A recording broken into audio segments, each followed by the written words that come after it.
শুভ সকাল। কেমন আছো তোমরা? আশা করছি সবাই ভালো আছো, সুস্থ আছো। চলো আজকের দিনটা শুরু করা যাক। নতুন দিন, নতুন ব্লগ। সারাদিন দেখতে থাকো আমি কি করি না করি। সকালটা বড্ড সুন্দর। চলো কটা উচ্ছে তোলা যাক গাছ থেকে। রান্না করব। এই দেখো, ছোট্ট ছোট্ট দেশি উচ্ছে। আরও রয়েছে, এক এক করে তুলে নিই।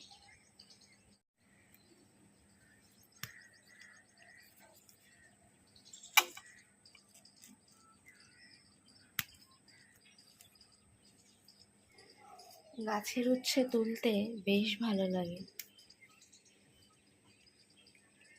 ছোট্ট ছোট্ট উচ্ছে হয়েছে।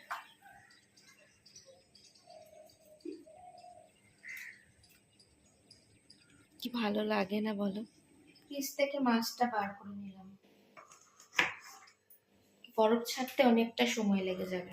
এবার জোগাড় করার পালা। কি রান্না করবো বলো তো? উচ্ছে তুললাম গাছ থেকে, দেখতেই পেলে অনেকগুলো।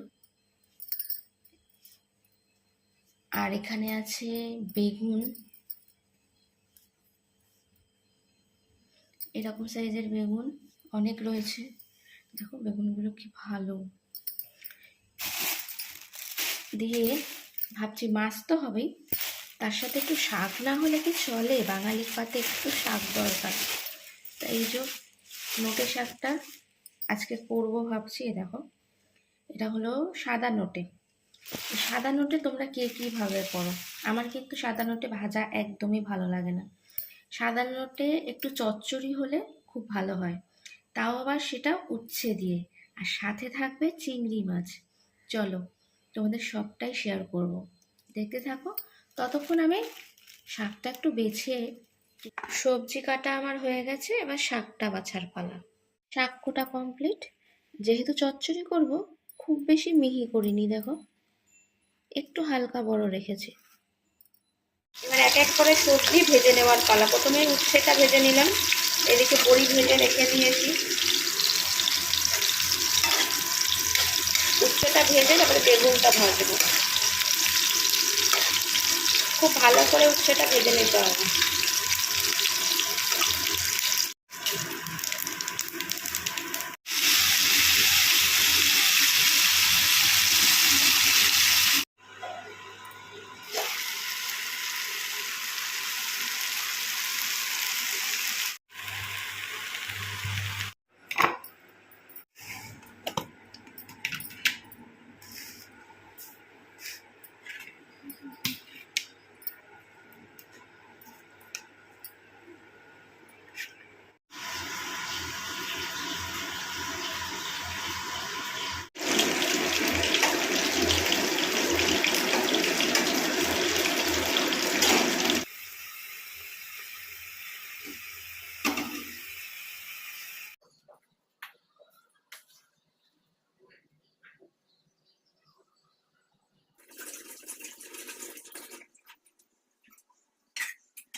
মাছ বেছে দিচ্ছি, কিন্তু ভাত মেখে দেবো না আজকে, অভ্যাস বাজে হয়ে যাচ্ছে। তুমি বড় মানুষ, সাইড দিয়ে মেখে মেখে খাবে। সবাই বলছে যে মেখে দিলে অভ্যাস খারাপ হয়ে যাবে, আর মেখে খাবে না। মাছটা শুধু ছাড়িয়ে দিচ্ছি কাঁটা বলে।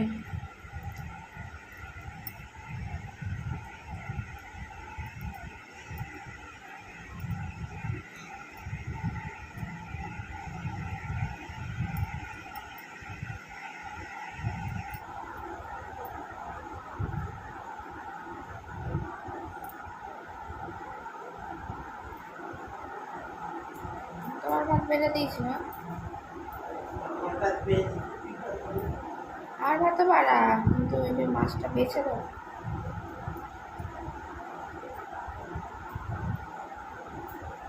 বলো তো, যেমনভাবে পারবে তেমনভাবে খাওয়া ভালো, কিন্তু মেখে মানে মেখে দিলে না, এখন থেকে হাত পা এরকম করে না তো, হাত এই হয়ে যাচ্ছে, এরপরে তো পুরো হাত পা বেঁকে যাবে।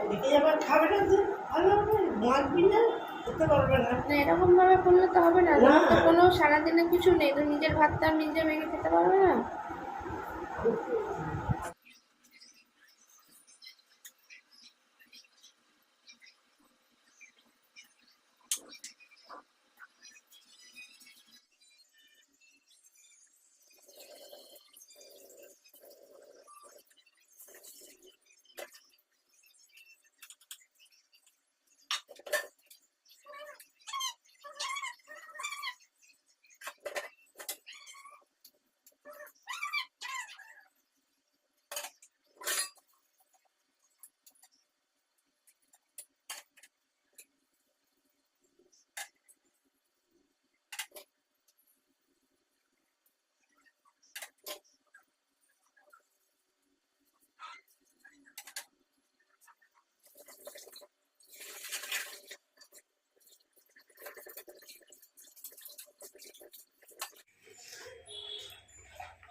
এখন রান্নাঘর পরিষ্কার করছে আজকে,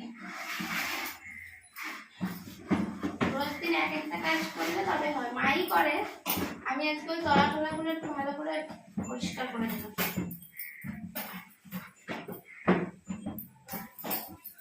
একটু একটু করে কাজ বেরিয়ে যায়, ওইটা করতে গিয়ে ভাবলাম ওইটুকুনি করবো, তারপর ভাবলাম এগুলোতে একটু ধুলো পড়েছে, এগুলো মুছে দিয়ে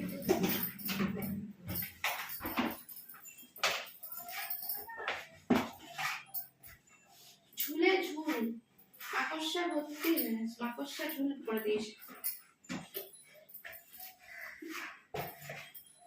তারপরে কলটা পুরো জাম হয়ে গেছিল আয়রনে, আমাদের এখানে প্রচুর আয়রন, সেই কলটাকে ঠিক করলাম, কলের মুখটা পুরো জামে আটকে, মানে আয়রনে আটকে গেছিল।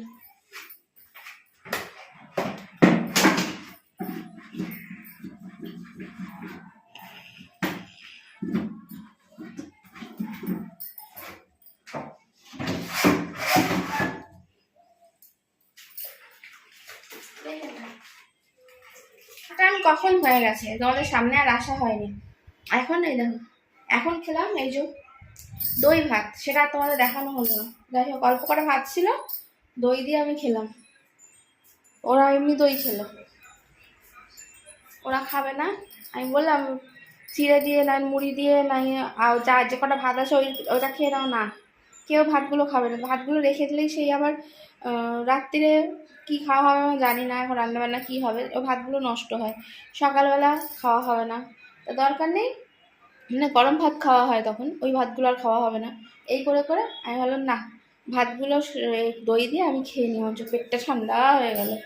বাঙালির দই ভাত চিনি দিয়ে, জানি না কাট রাইস করে তো লোক এখন, মানে মানুষ এখন পাগল, রেস্টুরেন্টে নাকি খুব মানে সুন্দর করে কাট রাইস বিক্রি হচ্ছে, মানে অনেক রকম নিত্য নতুন স্বাদের, কিন্তু আমি জানি না, কাট রাইস আমি খাইও নি, আমি দই ভাত বলতে পারো, বাঙালি যেটা দই ভাত চিনি দিয়ে মেখে খেতে হয় সেটা আমি এখন খেলাম, ঠিক আছে।